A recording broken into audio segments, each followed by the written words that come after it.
ദൈവം നമുക്ക് പലപ്പോഴായിട്ട് പലതും നൽകിയിട്ടുണ്ട്. ദൈവത്തിൻ്റെ കാരുണ്യമാണ്, സ്നേഹമാണ് നമ്മുടെ ജീവിതമെന്ന് പറയുന്നത്.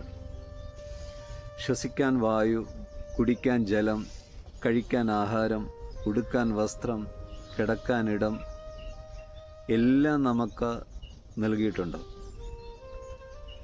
പക്ഷെ നമുക്ക് ആഗ്രഹങ്ങളും അത്യാഗ്രഹങ്ങളും ഉള്ളതുകൊണ്ട് നമ്മുടെ ആവശ്യങ്ങൾ കുറയുന്നില്ല. എപ്പോഴും നമ്മൾ ദൈവത്തോട് പരാതി പറഞ്ഞുകൊണ്ടേയിരിക്കും. ദൈവത്തിന് ഒരു ശിഷ്യനുണ്ടായിരുന്നു. ഒരിക്കൽ ദൈവം ശിഷ്യനോട് പറഞ്ഞു, ആളുകൾക്ക് ഞാൻ എന്തും നൽകിയിട്ടും അവരുടെ വേദന പോകുന്നില്ല. എപ്പോഴും അവർ പരാതികളുമായിട്ടാണ് എൻ്റെ അടുത്ത് വരുന്നത്. ഞാൻ എന്താണ് ചെയ്യുക? അപ്പോൾ ശിഷ്യൻ ദൈവത്തോട് പറഞ്ഞു, ദൈവമേ, നമുക്ക് എവറസ്റ്റ് കൊടുമുടിയിലേക്ക് പോയാലോ? അങ്ങനെ ശിഷ്യൻ പറഞ്ഞതനുസരിച്ച് ദൈവം എവറസ്റ്റ് കൊടുമുടിയിലേക്ക് പോയി.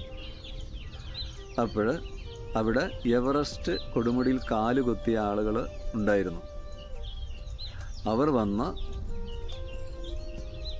ദൈവത്തോട് പറഞ്ഞു, ഇവിടെ അവസ്ഥ വളരെ മോശമാണോ? ദൈവം ശിഷ്യനെ നോക്കി. ശിഷ്യൻ ആ സമയത്ത് ദൈവത്തോട് പറഞ്ഞു, ദൈവമേ, നമുക്ക് ചന്ദ്രനിലേക്ക് പോയാലോ? അവിടെ ചെന്ന സമയത്ത് ആ ചന്ദ്രനിൽ കാലുകുത്തിയ ആളുകൾ ഉണ്ടായിരുന്നു. അവർ ദൈവത്തോട് പരാതിയുമായിട്ട് വന്നു. ദൈവം ശിഷ്യനെ നോക്കി. ശിഷ്യൻ പറഞ്ഞു, ദൈവമേ, അങ്ങ് എവിടെ പോയാലും അവർ അങ്ങേ അന്വേഷിച്ച് പരാതികളുമായിട്ട് വരും.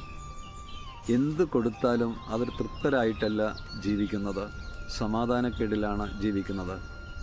അങ്ങ് ഒരു കാര്യം ചെയ്യും, അവരുടെ ഉള്ളിൽ കയറി ഇരിക്കും.